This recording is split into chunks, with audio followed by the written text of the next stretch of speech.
오늘 말씀 같이 제목 같이 한번 읽어볼까요? 하나님의 복을. 시작.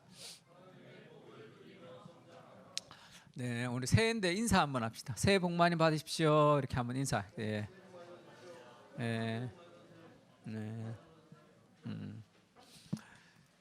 새해라 하나님의 복을 누리며 성장하라 제목인데 우리가 은혜 안에 성장하라 계속 진행되고 있습니다. 오늘 시편 1편에서 6절 같이 한 절씩 제가 한 절 읽고 여러분 한 절 읽고 이렇게 읽겠습니다.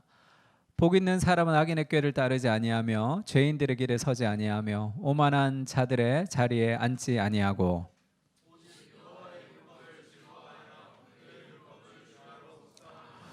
그는 시냇가에 심은 나무가 철을 따라 열매를 맺으며 그 잎사귀가 마르지 아니한 같으니 그가 하는 모든 일이 다 형통하리로다. 그러므로 악인들은 심판을 견디지 못하며 죄인들이 의인들의 모임에 들지 못하리로다. 여호와께서 인정하시나 악인들의 길은 망하리로다. 아멘.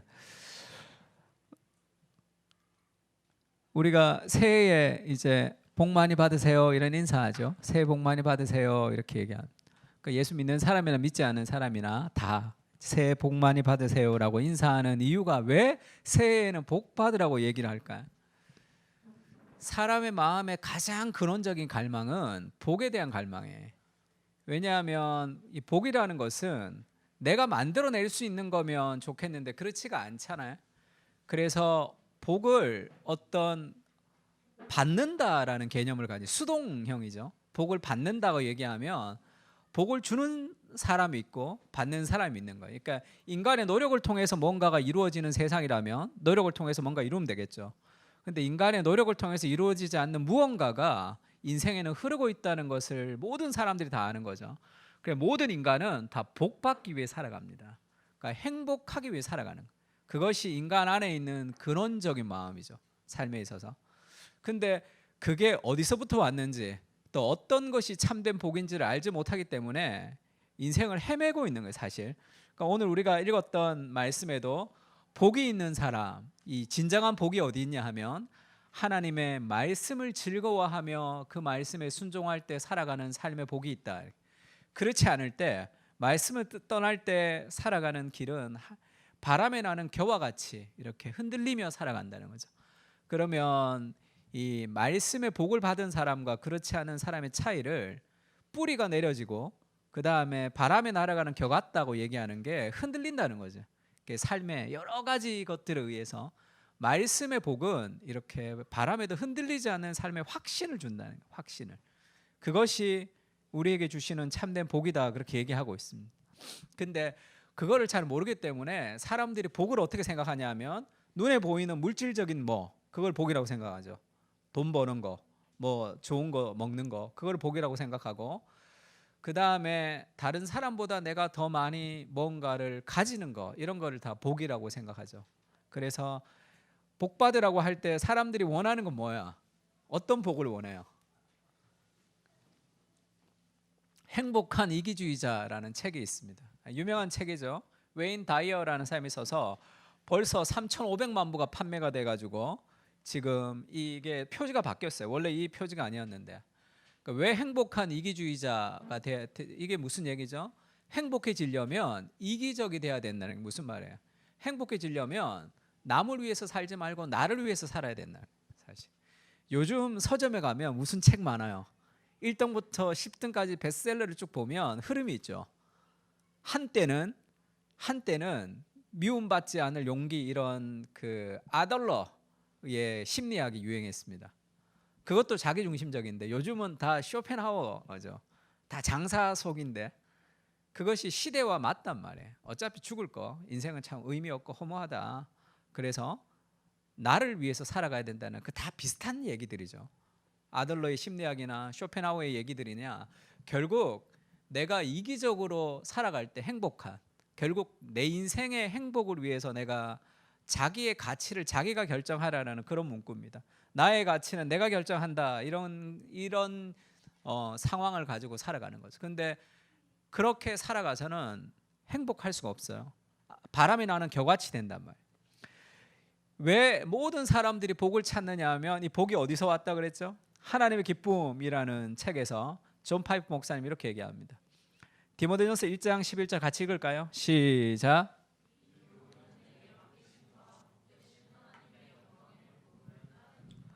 복되신 하나님의 영광을 blessed God이라고 번역하는데 주로 그렇지 않고 happy라고 번역해야 된다. 존 파이퍼 그렇게 얘기해요. 행복한 하나님의 영광. 왜냐하면 하나님은 행복하신 분이시거든요. 그러니까 모든 인생의 행복은 하나님으로부터 출발하는 거죠. 삼위일체의 관계적 행복. 그것이 우리의 가정과 우리의 공동체와 이 세상의 목표죠. 사람들 안에 있는. 그래서 행복한 하나님으로부터 행복이 시작되는 거예요. 그러니까 하나님을 떠나서 인생은 행복할 수가 없습니다. 행복하신 하나님이 세상을 창조하신 이유가 뭐라고 얘기했습니까? 행복하신 하나님께서 세상을 창조하신 이유가 있다면 하나님이 행복을 얻기 위해서 세상을 창조한 것이 아니라 이미 만끽하고 계시기 때문에 하나님은 행복이 필요 없는 분이에요. 삼위일체. 그 하나님이 천지를 창조하신 목적이 있다면 그것은 관계에서 오는 우주적인 기쁨과 사랑을 얻으려고 하는 게 아니라 나누려고 하는 겁니다. 하나님이 행복에 겨워서 사랑에 충만하신 하나님이 그 행복을 나눠주기 위해서 세상을 창조한 거예요. 그래서 우리는 행복을 추구하며 살도록 되어 있습니다. 그 행복이 어디서 오는 거야? 삼위일체에서 오는 거예요. 하나님의 행복을 나눠주기 위해서 하나님의 세상을 창조했단 말이에요. 그 삼위일체 행복의 핵심이 뭐냐? 뭐라 그랬죠? 연주자매 뭐라 그랬어? 기억납니까? 기억 안 나? 설교 시간에 질문할 줄 몰랐죠. 같이 한번 읽을까요? 기독교의 하나님은 같이 읽읍시다. 시작.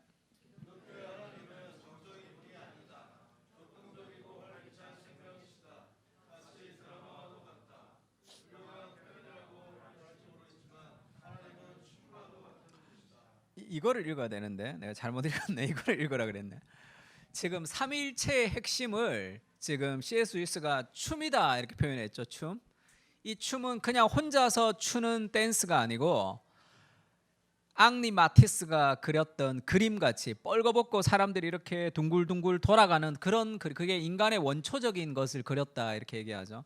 인간의 원초적인 것을 얘기할 때 대부분을 원을 얘기해. 원. 왜냐하면 뭔가 이렇게 돌아가는 그림이 있다고. 왜 그러냐 하면 그게 삼위일체의 원형이 그 속에 있기 때문에 그런 것 같아요. 그래서 철학에도 가장 근원적인 게 뭐냐? 원이냐 맨이냐? 그러니까 다원론이냐 이론론이냐? 이게 하나로부터 세상이 시작됐느냐 아니면 여러 개로부터 시작됐느냐? 그것이 철학의 제일 큰 난제죠. 세상의 시작이. 왜 그러냐 하면 하나인데 여러 개거든. 삼위일체로 세상이 시작됐기 때문에 그런 어떤 그림자가 우리에게 오는 거죠.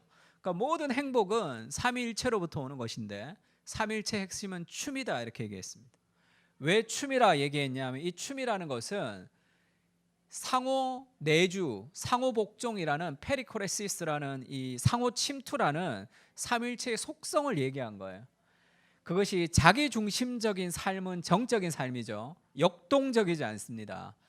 자기 중심적인 사람은 자신이 중심이 되고 만물이 자기 주위를 돌리는 거예요.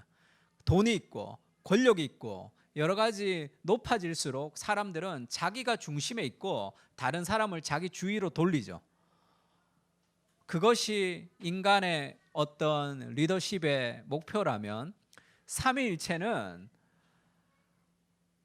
자신의 필요를 채우지 않고 서로에게 자신을 내어주는 사랑이에요. 그게 셀프 기빙 러브입니다. 삼위일체의 어떤 위격도 상대에게 자신 주의를 돌라고 강요하지 않는다. 오히려 상대방의 주의를 돌려고 애쓸 뿐이다. 그러면 삼위일체의 행복의 핵심은 자기를 내어주는 희생에 있습니다. 그러니까 우리가 정말 행복한 삶을 살려면 하나님의 행복을 누리고 그러면 내 삶의 무언가를 채우는 게 아니라 내어주는 인생으로 살아가요. 그게 정말 행복한 길이다 얘기하는 거죠. 왜 그러냐 하면 내가 얻고 싶은 모든 것은 이미 복음 안에서 얻었거든요. 내가 얻고 싶은 모든 거 얻었다고. 팀 켈러가 나 중심의 결혼이라는 영상을 하나 올렸어요. 지난주에. 그게 이제 결혼을 말하다에 나오는 영상인데 미메리주라 그러죠. 오늘날에 미국에 있는 젊은이들이 가지는 결혼의 핵심은 자기중심적 결혼관이에요.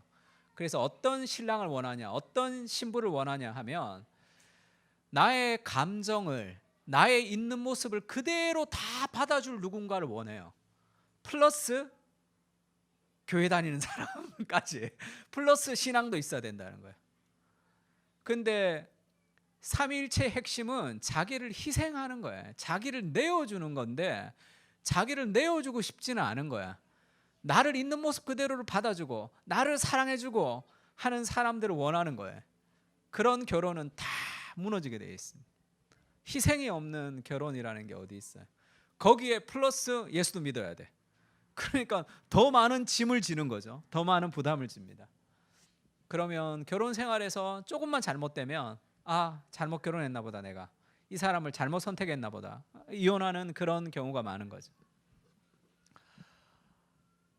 나를 희생하는 기쁨과 은혜가 연합을 만들어내는 거예요. 그러니까 신앙이라는 것은 감정적 평안이 아니에요.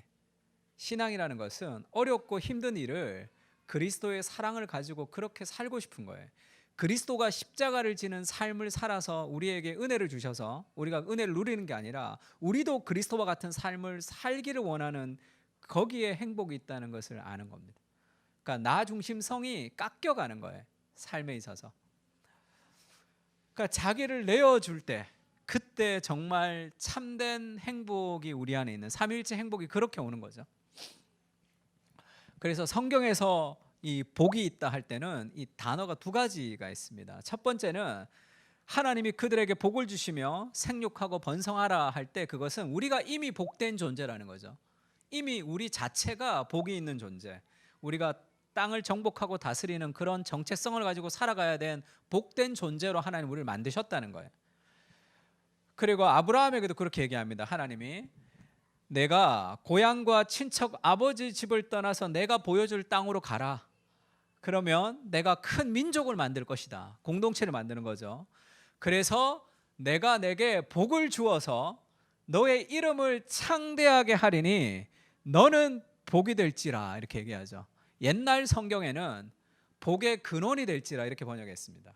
근데 원래 히브리어가 너는 복이다 이런 뜻이에요. 그러니까 아브라함에게 하나님이 복을 주셔서 아브라함에게 뭘 하면 복을 주는 게 아니라 네가 복인 거예요. 존재가 복이라는 거예요. 그래서 내가 가는 곳마다 복된 일들이 일어난다는 거죠. 그것이 이 하나님이 우리에게 주신 그리스도인의 정체성이에요.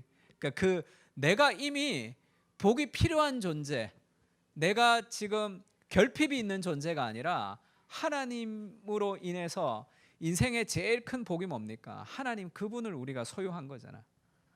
그러니까 사실 내가 이것이 있으면 더 복될 것 같다, 저것이 있으면 더 복될 것 같다고 하는 것은 잘못된 생각이죠. 광야에서 이스라엘이 물도 없고 양식도 없고 없다 이것이 있고 이것이 있고 이것이 있으면 행복할 것 같지만 그게 아니라 하나님이 계시잖아. 하나님이 계시면 다 해결되는 거죠, 사실. 그러니까 하나님이 우리에게 자신을 주신 거예요. 그래서 우리가 하나님과 연합된, 우리가 이미 복되다는 걸 알아야 돼요. 내가 복인 거예요. 내가 부족한 게 아니라 이미 복되다는 걸 알아야 돼. 그것을 깨달을 때 우리가 한 걸음 더 나아갈 수 있는 거죠. 그러니까 우리가 복음을 믿고 예배를 드리고 말씀을 듣고 하는 것은 부족한 나를 하나님께서 뭔가를 채워주시는 것이 아니라 내가 하나님과 함께 연합된 존재라는 것을 회복하고 깨닫는 거죠. 이미 내 안에 그리스도께서 주신 것을 깨닫는 겁니다. 그 복이 있고 복이다 할 때 내 존재가 복이라는 걸 기억해야 되고요. 그래서 내가 가는 곳마다 하나님의 복을 증거하는 사람이 되어야 되는 거죠. 두 번째는 오늘 읽었던 말씀같이 복 있는 사람은 내 존재가 복인데 가만히 있으면 복된 삶이 되는 게 아니라 내가 존재가 복이에요. 그게 하나님이 나를 부르셨고 나를 세상의 빛으로 하나님이 보내셨다는 그 자체가 얼마나 감격스러운 복이냐.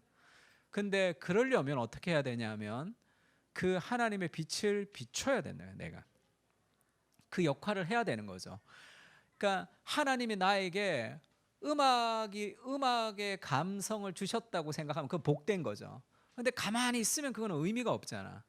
그거는 표현해야지. 하나님이 나한테 그림을 그리는 그런 어떤 이 영감을 주셨어요. 그거는 굉장히 복된 거죠. 그리면 그려야 되잖아. 그려서 그것을 나타내야 되겠죠.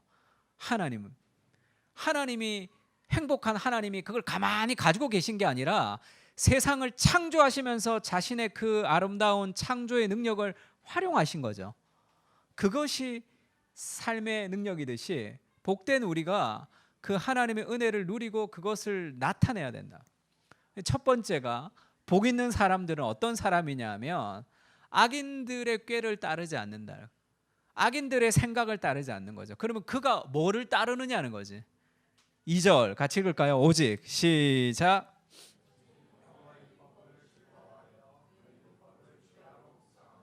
하나님의 말씀을 즐거워합니다. 참된 복 있는 사람은. 왜냐하면 그 복이 하나님으로부터 오는 거거든요. 내가 너무 좋은 사람을 만났는데 대화하고 서로 사귀고 사랑하고 하는 그런 관계성 안에서 뭔가가 이루어지는 거죠. 그러니까 참된 복은 하나님의 율법을 즐거워하며 그 율법을 묵상하며 순종하는 거예요. 그렇지 않으면 악인들의 꾀를 따라갈 수밖에 없어요. 오만한 자리에 앉게 됩니다. 죄인들의 길에 서게 된다고. 말씀의 기준을 따라갈 때 복이 있는 거예요. 참된 복이 있단 말이에요. 그렇지 않으면 하나님이 주신 능력을 가지고 삼손처럼 살게 돼. 삼손이 얼마나 큰 능력을 하나님 주셨어요. 그런데 그걸 가지고 자신의 정욕을 위해서 사용한단 말이에요. 그렇게 되는 거죠. 그러면 참된 복은 하나님의 말씀을 즐거워하면서 오는 그 복에 그 안에 있습니다. 그때 우리가 흔들리지 않는 거죠. 그러면 정말 우리가 새해에 진정한 복을 얻으려면 하나님의 말씀 안에서 우리가 이제 내가 복된 존재이고 그 복된 존재를 통해서 하나님이 일하고 싶어 하시는 하나님의 그런 소명들을 발견해야 되는데 그게 왜 잘 안 되느냐. 특히 젊은 사람들은 이렇게 시대가 점점 이렇게 나이가 어려져 가면서 성경을 잘 안 읽게 돼요. 왜 그러냐면 다른 하고 싶은 것들이 너무 많아서 그래. 어린 시절부터. 그래서 하나님의 말씀이 복되다고 생각을 안 하고 다른 것들을 막 이렇게 다 바람에 나는 겨같이 돼요. 다 감정과 삶의 스트레스를 극복할 수가 없습니다. 그래서 많은 젊은 사람들이 말씀에 빈약한데 뭐가 높냐면 스트레스 지수가 높아요. 늘 힘들대. 직장도 힘들고 가정도 힘들고 뭐도 힘들고 그것을 견딜 수 있는 힘이 없는 거예요. 하나님과의 관계성을 가지고 그걸 끌고 갈 수 있는 영적인 맷집이 부족한 거예요. 삶에 있어서. 그러니까 뭔가 감정적으로 힘들면 빨리빨리 반응하는데 말씀의 순종은 그렇게 반응하기가 쉽지가 않단 말이에요. 왜 그렇게 되냐면 그게 시대의 문화인데 토마스 아퀴나스가 하나님을 설명하면서 이 셰퍼의 이성의 도피를 보면 셰퍼가 그렇게 얘기하죠. 아퀴나스가 하나님을 설명할 때 그렇게 설명했어요. 자연이라는 세상이 있고 보이지 않는 은총이라는 은혜의 세상이 있다. 보이는 세상과 보이지 않는 세상이 있다고 이것을 나누어서 설명했습니다. 그러니까 아퀴나스가 설명을 할 때는 왜 이렇게 설명했냐면 은총이 더 대단하다. 은총이라는 게 더 좋다는 걸 설명하려고 자연과 은총을 나누어서 설명을 하게 됐어요. 이게 계속 발전됐죠. 이게 분리가 되어서 계속 발전했습니다. 계몽주의 이후에는 자연은 이제 이 보이는 세상, 은총은 보이지 않는 세상. 그래서 보이는 세상은 과학적으로 검증 가능한 합리적인 세상. 신앙이라는 것은 보이지 않는 세상은 비합리적인 거에 됐어요. 과학적으로 합리적인 것은 공적인 것이고 신앙은 사적인 거예요. 그래서 방송에서 종교 얘기 못하죠. 왜? 공적인 게 아니라고 생각하는 거예요. 지금 공공 그 동사무소 같은 데 있는 그런 이 강당들 있죠. 일요일, 주일날 놀고 있는 이 강당들이 엄청 많습니다. 교회에서 좀 빌리려고 그러면 그게 안 돼요. 왜? 종교 시설에게는 빌려줘서는 안 된다는 게 법으로 나와 있다는 거예요. 왜냐하면 종교라는 것은 사적인 영역이거든. 공적인 영역이 아니라고 생각하는 거죠. 하나님이 세상을 창조하셨는데 그거는 다 사적인 영역이라고 생각하는 거예요. 대부분의 사람들이 그렇게 생각합니다.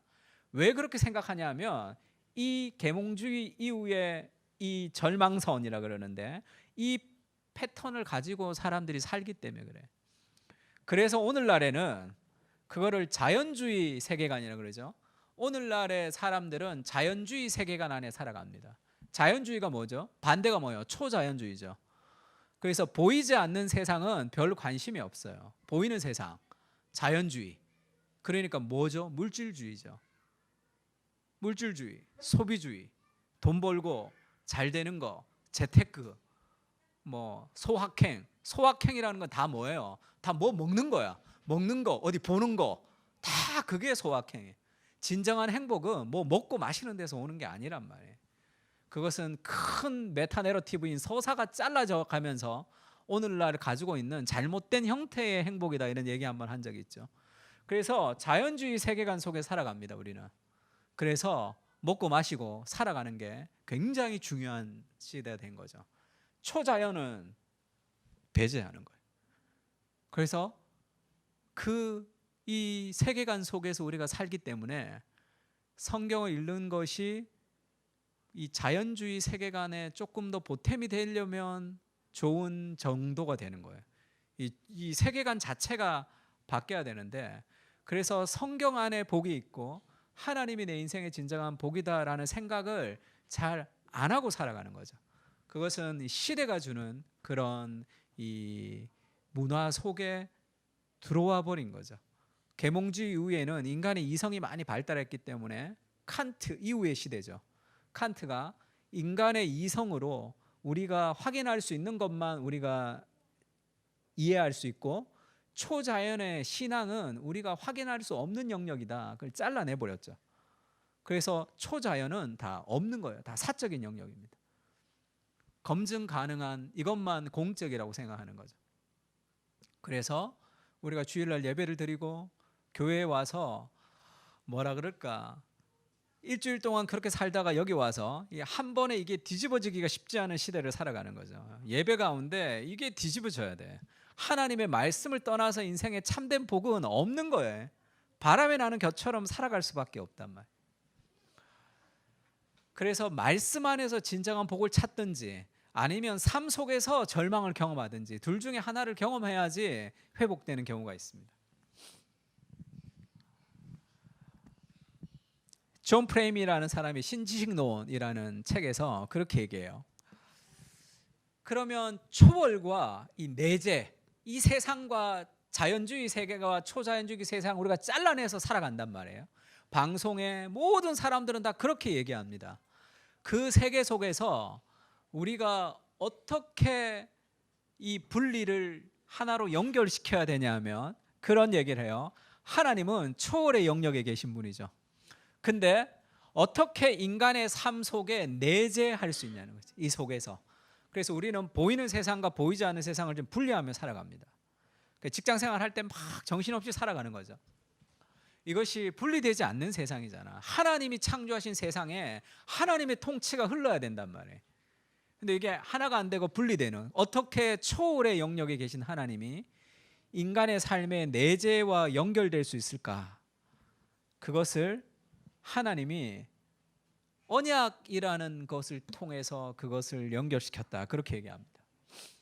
언약이라는 게 뭐냐면 우리가 구약, 신약이라고 해요. 성경을 구약, 옛 언약이에요. 신약, 새로운 언약이란 말이에요. 그 언약이라는 것을 통해서 하나님이 이렇게 자기를, 성경을 통해서 초월해 계신 하나님이 자기를 말씀해 주지 않으면, 하나님이 자신을 계시해 주지 않으면 인간은 모르죠. 타락한 인간과 하나님과의 거리가 멀기 때문에. 그러니까 하나님이 자기를 낮추셔서 언약이라는 걸 통해서 인간의 세계 속에서 인간 안으로 들어오신 거예요. 그래서 그 성경을 통해서 우리가 하나님의 초월의 영역으로 우리를 만날 수 있도록 해주셨다는 거예요. 그래서 웨스트민스터 신앙고백서에, 우리가 장로교를 믿으니까 웨스트민스터 신앙고백서를 다 믿는 거예요.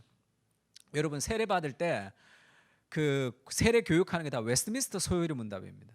그래서 세례를 받을 때 이 교육을 다 믿습니다 이렇게 얘기하는 거예요. 그래서 이걸 이미 믿습니다고 고백을 해서 세례를 받은 거예요. 근데 문제는 이걸 모른다는 거야 지금. 내가 세례 웨스트민스터 신앙고백 목회자가 될 때도 웨스트민스터 신앙고백서의 고백을 순종합니다 하고 목사가 되는 거예요. 근데 문제는 내용을 모른다는 거. 거기에 언약이라는 파트에서 이 7장 1항에 이런 말씀이 있습니다. 하나님과 피조물 사이의 간격이 너무 크기 때문에 이성적 피조물은 창조주인 그분에게 순종해야 함에도 불구하고, 이게 무슨 얘기냐면 하나님 창조주고 인간은 피조물이에요. 이성적 피조물이라는 것은 천사와 사람을 얘기합니다. 그래서 하나님이 우리를 창조했기 때문에 이 간격이 너무 크단 말이에요. 그래서 인간은 무조건적으로 하나님께 복종해야 되는 존재란 말이에요. 하나님의 창조주고 인간은 피조물이기 때문에. 그러니까 어떤 것이 없어도 인간은 기본적인 디폴트 값이 무조건적인 100% 순종이 하나님과 인간의 관계성이라는 거예요. 그게 당연한 것이라는 거예요. 근데 그럼에도 불구하고 하나님께서 어떤 방식으로든 자발적으로 눈높이를 낮추지 않고는 하나님을 그들의 복락과 상급으로 향할 수 없었다. 그러니까 인간은 기본적으로 100% 순종을 해야 되는 존재예요. 그런데 하나님이 자기를 낮추셔서 하나님께서는 이것을 언약이라는 방식으로 기꺼이 표현하셨다. 이게 뭐냐면 무조건적인 복종이 기본인데 하나님이 자기를 낮추셔서 언약을 맺으셨다는 거예요. 언약을 맺으면서 이 말씀을 지키면 내가 너에게 복을 주고 그렇지 않으면 네 삶에 복이 없을 것이라고 약속을 해주셨다는 거예요. 인간에게. 그게 필요 없는 거예요. 원래는 말씀을 언약이 없이 무조건적인 복종을 해야 되는 존재죠. 우리가. 근데 하나님이 자기를 낮추셔서 언약이라는 약속을 주셨다는 거예요. 하나님이 어린 애한테 그렇게 아빠가 얘기하듯이 하나님이 자기를 낮추셔서 언약이라는 약속을 맺은 게 뭐냐? 그게 성경이라는 거죠. 그래서 이 하나님의 언약 이것을 그 피터 릴백이 이 켈빈 신학교 총장을 했던 피터 릴백이 하나님의 언약에 대해서 이 커버넌트 데올리지라고 그래요. 언약 신학에 대해서 책을 하나 썼는데 The Binding of God이라는 책을 썼어요. 바인딩, 묶었다는 거죠. 쉽게 얘기하면 조금 더 오버해서 해석하다면 하나님의 자기 묶임이에요. 하나님이 스스로 자기를 묶어가지고 스스로 자기를 제한하신 거예요. 인간에게 복을 주시기 위해서. 그게 하나님의 말씀이라는 거예요. 그래서 아담에게 언약을 하시죠. 그래서 그들은 호세아서 6장 7절에 아담처럼 언약을 어겼다 했대. 그 아담과의 언약이 뭐냐? 아담의 언약. 그게 이거죠. 동산 중앙에 있는 나무의 열매를 먹지 말라. 그것을 순종하면 영생을 얻고 순종하지 못할 때 영벌을 얻는 그 약속은 사실 필요 없는 거죠. 스스로 하나님이 자기를 낮추셔서 인간에게 행위를 통해서 복되게 하시는 하나님의 어떤 지혜의 영역인 거예요. 이렇게 하나님이 그에게 약속해 주셨다. 아브라함의 언약도 마찬가지고요. 창세기 15장에 아브라함과 하나님의 언약을 맺습니다. 아브라함의 언약을 맺을 때 아브라함을 이끌고 하늘을 우러러 무별들을 바라보죠. 그리고 내 자손이 이와 같으리라 할 때 아브라함이 여호와를 믿어서 여호와께서 의로 여겼습니다. 이게 아브라함의 구원이죠. 아브라함이 하나님을 믿으니 그것을 의로 여겼다. 이게 로마서에서 바울이 믿음으로 구원 얻었다는 그 행위가 아닌 믿음이라는 것을 증명할 때 이 구절이 나오죠. 이렇게 아브라함이 구원을 받는 이 사건을 가지고 그에게 이르되 나는 이 땅을 내게 주어 소유를 삼게 하려고 너를 갈대아 우르에서 이끌어낸 여호와다. 내가 너를 왜 이끌어냈겠냐? 너에게 하나님의 나라를 주기 위해서 내가 너를 이끌어냈다. 이렇게 얘기해. 그러니까 아브라함이 그러면 약속 하나 해주시죠. 이렇게 얘기한다고. 그래서 하나님이 약속해 주십니다. 그러니까 계약서 하나 쓰죠. 이렇게 얘기한다고. 그래서 하나님이 계약서를 써주신단 말이에요.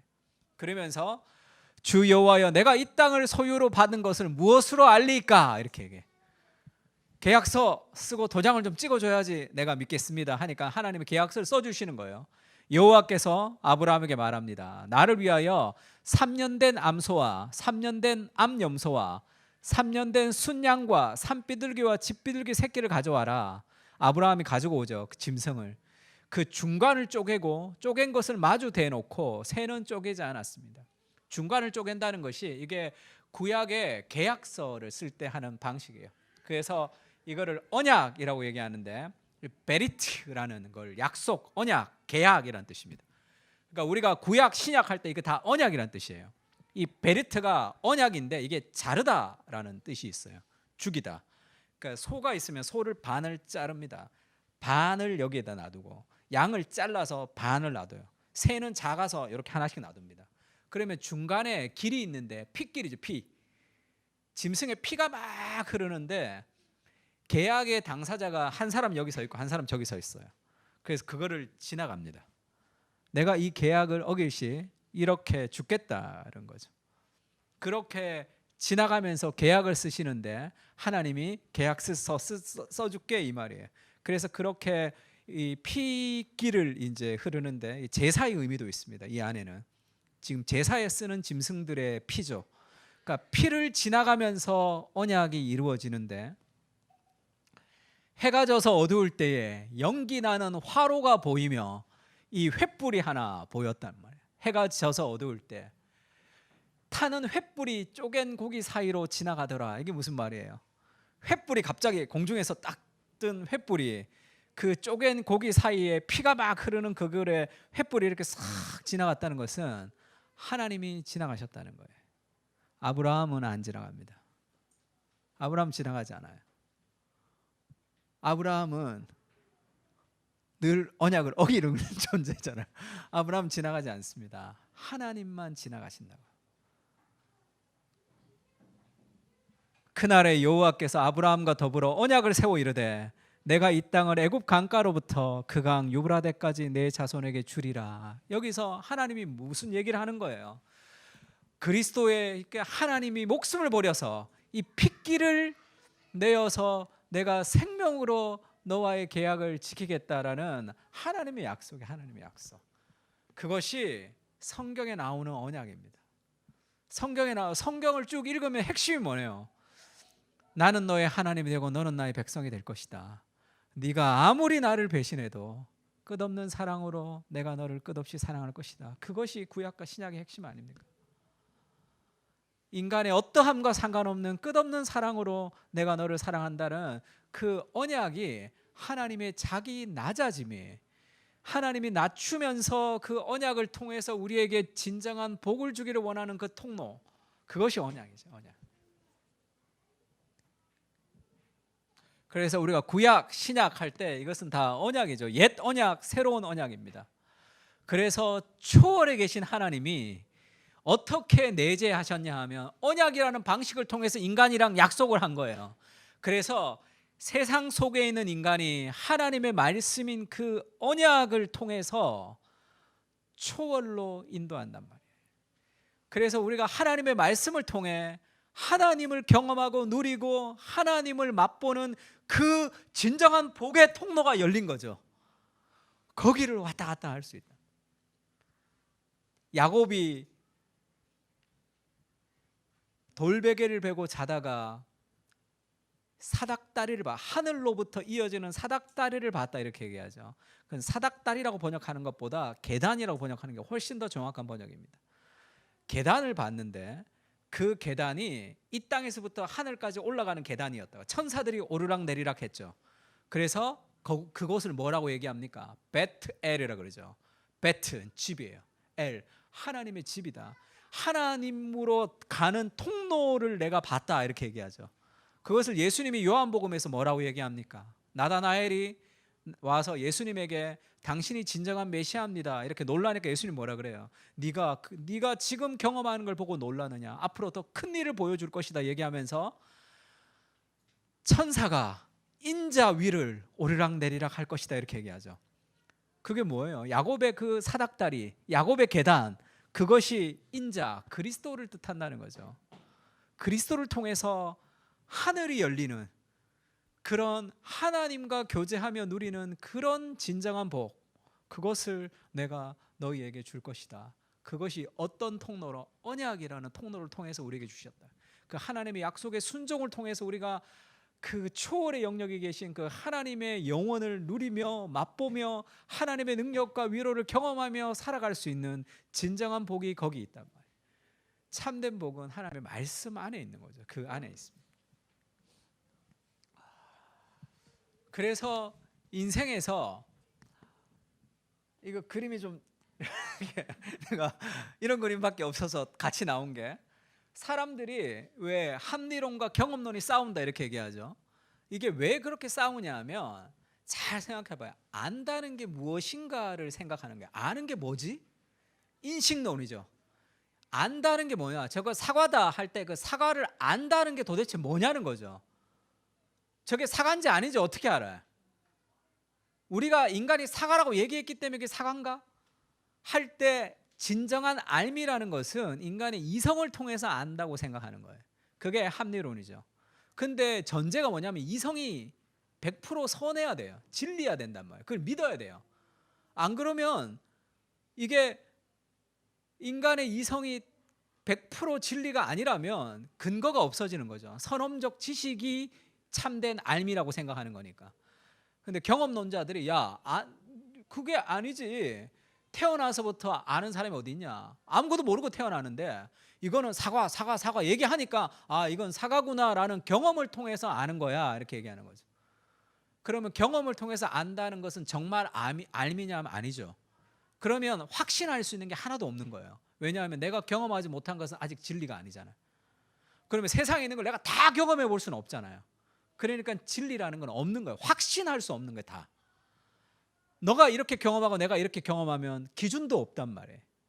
네가 이렇게 생각하고 내가 이렇게 생각하면 그것을 이렇게 차지해 줄 그런 삶의 기준이 없는 거죠. 그래서 칸트가 그것을 두 개를 묶었지만 결국 초월의 영역을 배제하면서 우리가 이미 알고 있는 것을 검증하는 것이 알미다 이 정도까지 했지만 그것도 참된 진리는 아닙니다. 과학적 진리는 진리가 아니죠. 과학적 진리라는 것은 잠재적 진리라는 거예요. 잠재적 사실이라는 거죠. 과학적 사실이 밝혀지면 또다시 바뀌어야 돼요. 그러니까 모든 사람은 어떤 것도 확신할 수 없는 거예요. 알미라는 게 도대체 무엇인지를 모르기 때문에 어떤 것도 확신할 수 없이 살아가요. 모든 인간은. 그래서 뭐를 믿고 살아갑니다. 그래서 바람에 나는 겨 같아요. 그러니까 최재천 교수님인가 최종천 교수님인가 생물학 하시는 분 있죠. 그런 분도 얼마나 똑똑해. 그 책을 보면 그 책을 얼마나 많이 보시는지 몰라요. 근데도 자기 인생의 가장 큰 성경과 같은 책이 있는데 도킨스의 이기적 유전자를 거의 신봉합니다. 그거는 믿음이에요. 믿음. 어떻게 저렇게 합리적인 분이 어떻게 이렇게 비합리적인 거를 그렇게 믿을 수 있을까? 그게 인간 안에 있는 모순이에요. 인간의 지식이 가지는 모순이라고. 왜냐하면 어떤 근거를 가져야지만 확신할 수 있거든요. 그러니까 확신이 없는 세상을 사는 거죠. 확신이 없는 세상을 살아간다. 그러니까 바람에 나는 겨처럼 살아갈 수밖에 없는 거예요. 확신할 수 있는 그 확신이 나에게 근거가 없잖아요. 합리론이든 경험론이든 인간 안에 알미라는 지식이 확신할 수 없는 존재가 인간이란 말이에요. 성경이 우리에게 뭘 줍니까? 확신을 주죠. 영원한 진리. 왜 불안하죠? 확신할 수 없기 때문에 불안한 거예요. 삶에. 인간 스스로 안에 뭔가 기준과 행복을 두면 우리가 확신할 수 없는 거죠. 네, 우리 부모님들한테 아이를 키우는 부모님한테 늘 얘기하는 게 뭡니까? 그리고 우리가 매일 기도할 때 매일 얘기하는 기도의 제목이 뭐죠? 하나님이 우리의 인생을 가장 아름답게 인도하신다. 하나님이 우리의 자녀를 가장 아름답게 인도하시는 분이시다라는 삶의 확신. 어떻게 확신할 수 있습니까? 하나님이 그렇게 말씀하셨기 때문에 그 확신을 가지고 우리가 살아갈 수 있는 그 안정감을 가지고 육아를 하는 거, 그 안정감을 가지고 직장 생활하는 거, 그 안정감을 가지고 삶을 살아가는 거는 그렇지 않은 것과 완전히 차이가 나게 되어 있습니다. 삶에 있어서. 시편 119편 142절에 이런 말씀이죠. 같이 읽을까요? 시작. 주의 의는 영원한 의요 주의 율법은 진리로서이다 이렇게 얘기하죠. 이렇게 자신 있게 얘기할 수 있는 분이 누굽니까? 인간은 절대로 확신할 수 없어요. 그래서 인간의 기본값은 다 불안입니다. 그래서 불안이라는 책을 쓰면 많이 팔리게 돼 있죠. 모든 자기계발서는 다 그 불안을 좀 잠재우는 거죠. 그래서 능력이 있어야 된다, 돈이 있어야 된다, 뭐 그렇게 얘기하는 거죠. 요한복음 1장 14절 같이 읽을까요? 시작.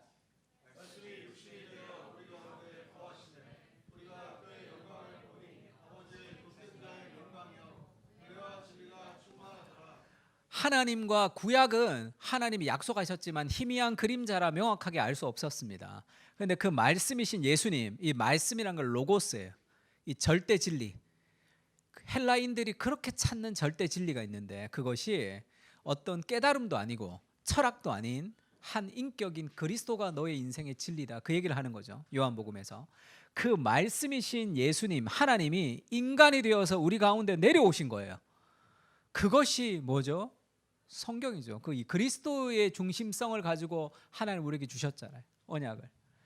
그래서 그 그리스도를 통해서 우리가 하나님의 영광을 볼 수 있는 거예요. 아버지 독생장의 영광이요 은혜와 진리가 충만한 세상을 그리스도를 통해서 하나님을 경험할 수 있는, 내재 속에서 초월을 경험할 수 있는 거죠. 보이는 세상 속에서 보이지 않는 하나님을 우리가 만나고 경험할 수 있다, 그리스도를 통해서. 그 그리스도가 뭐죠? 하나님의 말씀으로 우리에게 오셨단 말이에요. 하나님의 성경을 통해서 우리가 초월을 경험하는, 하나님을 경험하는 거죠. 그때 인생은 작아지게 되어 있습니다. 모든 삶의 문제는 다 작아지게 되어 있어요.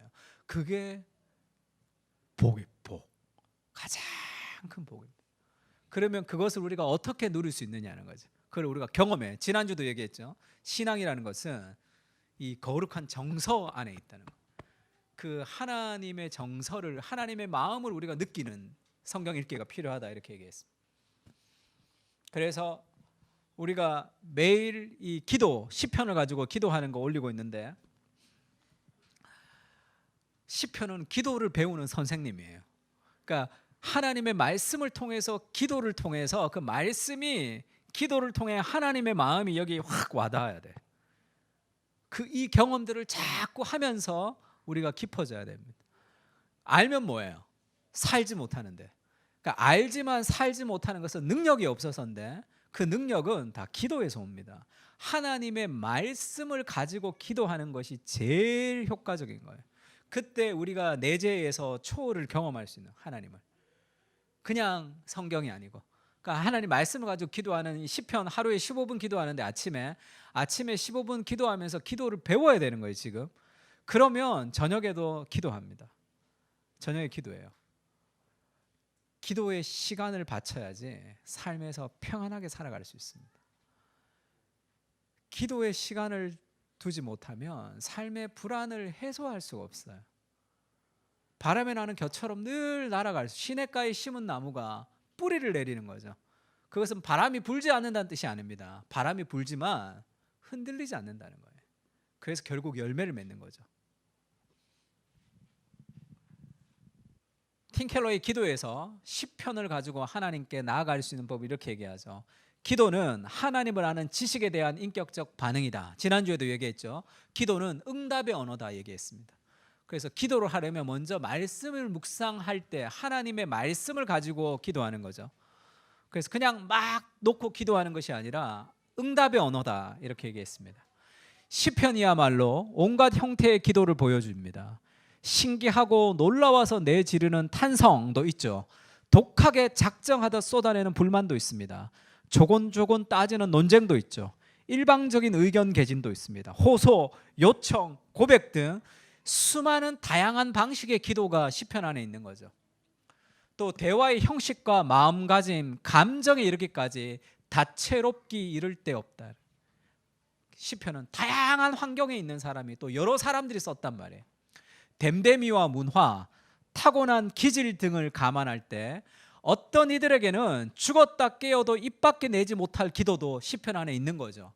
우리가 시편을 가지고 기도하는 것이 왜 좋냐 하면, 그냥 기도하면 내가 좋아하는 방식대로 내가 좋아하는 기도만 하게 됩니다. 그러면 반쪽 하나님만 믿는 거예요.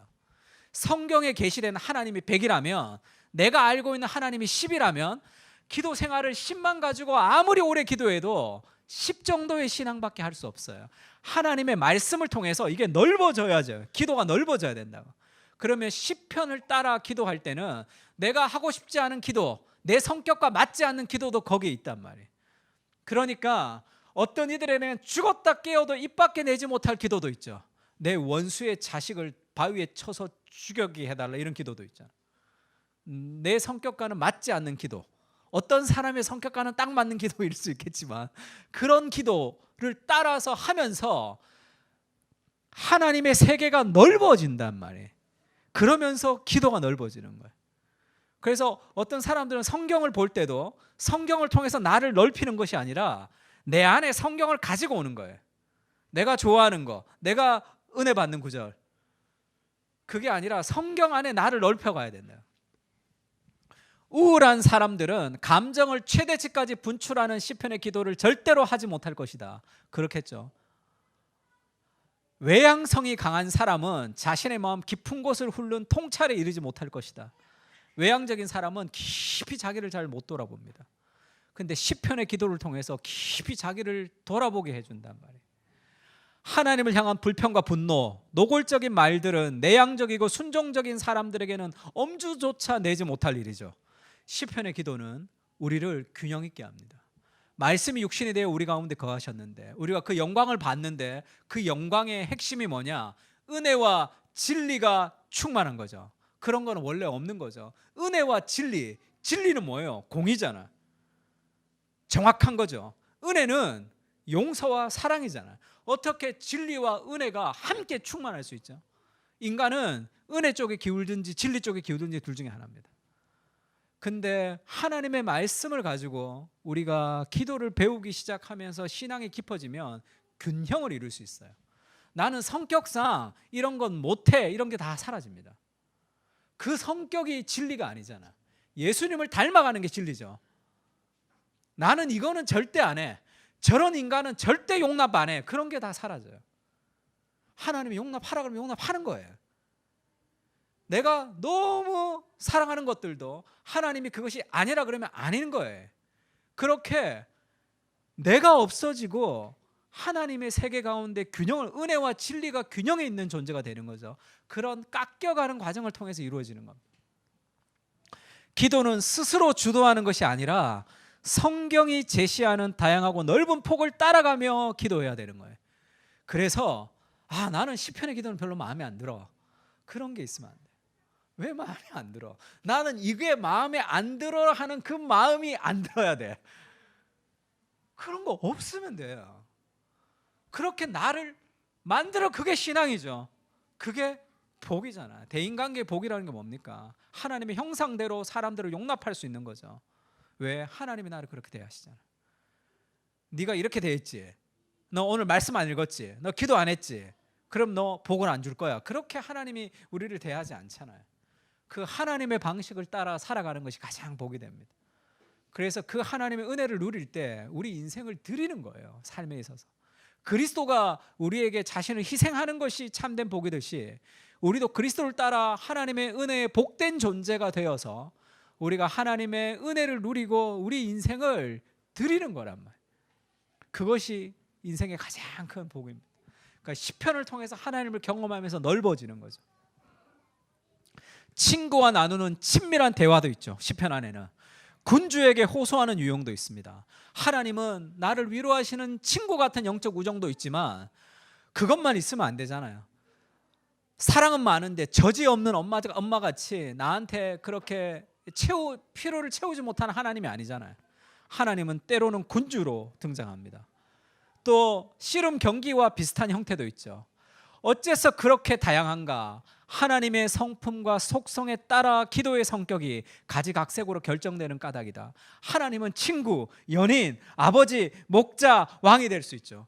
그 풍성한 하나님의 세계를 우리가 다 누리면서 기도해야 된단 말이에요. 그 중에 몇 가지만 누리는 것이 아니라, 그래서 하나님의 말씀을 묵상하며 알아가는 과정이 커져야 되는 거예요. 그것을 기도하면서 내가 누리고 맛보아야 되는 거죠. 내가 은혜 받는 방식을 고집하며 기도해서는 안 된다. 그러면 신앙이 좁아집니다. 크리스찬의 기도 생활은 오로지 주님의 말씀에 반응할 때만 풍성하고 다채로워질 수 있다. 찬양도 내가 좋아하는 찬양, 나는 저런 찬양 안 좋아해, 그런 게 있으면 안 돼. 그런 거를 넘어서면 돼. 하나님을 찬양한다는 것 자체가 얼마나 좋아요.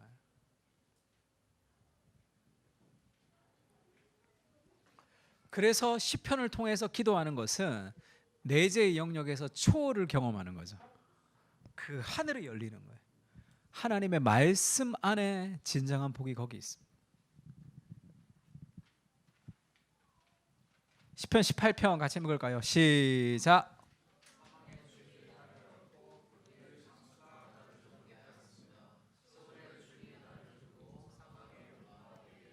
그러니까 얼마나 힘들어요. 삶이, 직장 생활도 힘들고 가정 생활도 힘들고 삶이 힘들잖아요. 인생이 힘들죠. 그것을 다윗이 다 고백하잖아요. 사망의 줄이 나를 둘렀습니다.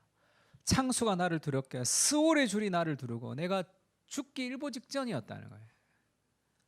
그 정도로 내 삶이 힘들었다는 것을 하나님께 고백하잖아요.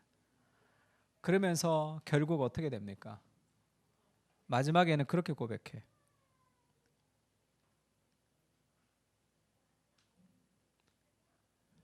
시편 18편 마지막에 그렇게 고백하죠. 같이 읽을까요? 시작.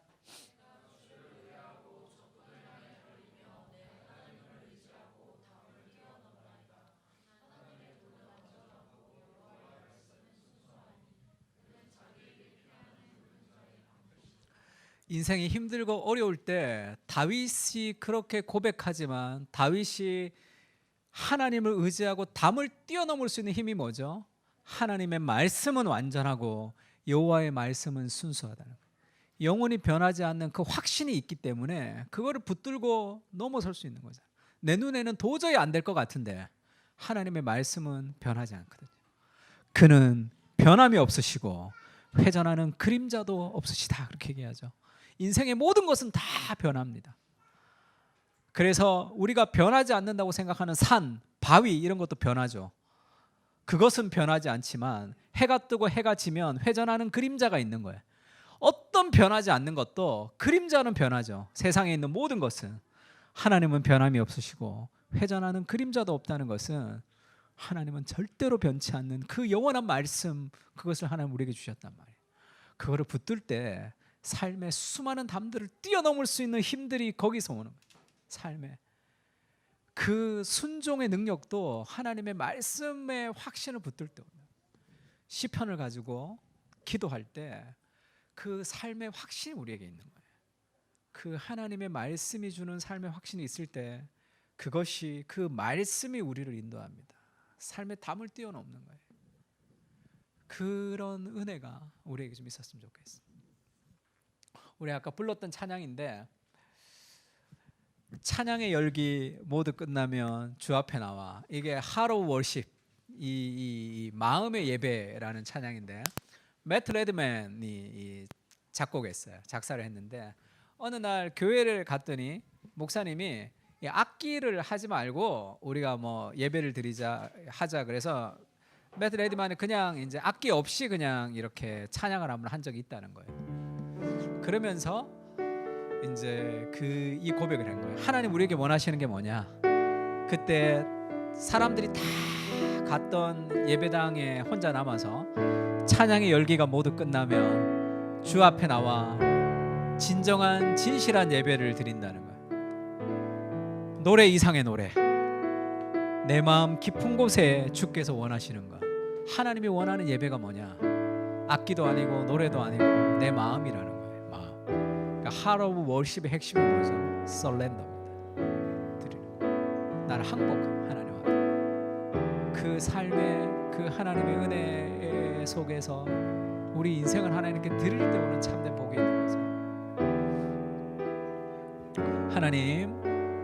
하나님의 말씀을 따라 좀 살아갈 수 있도록 시편을 가지고 우리가 매일 좀 기도할 텐데, 그 영혼 깊은 곳에 이 하나님의 초월을 경험할 수 있도록, 그래서 우리 인생의 수많은 인생의 담을 좀 뛰어넘는 그런 은혜를 우리에게 부어달라고 같이 한번 찬양하면 좋을 것 같습니다. 이제는 우리 주 예수 그리스도의 은혜와 하나님 아버지의 무한하신 사랑과 성령님의 교통하시는 은사가 영원하신 주의 말씀, 변하지 않는 진리를 붙들고 삶의 확신을 가지고 살아가기를 다짐하고 돌아가는 살아가는 그 사랑교회 교인들 머리 위에와 하나님의 백성들 머리 위에 이제로부터 영원까지 함께 계실지어다. 아멘.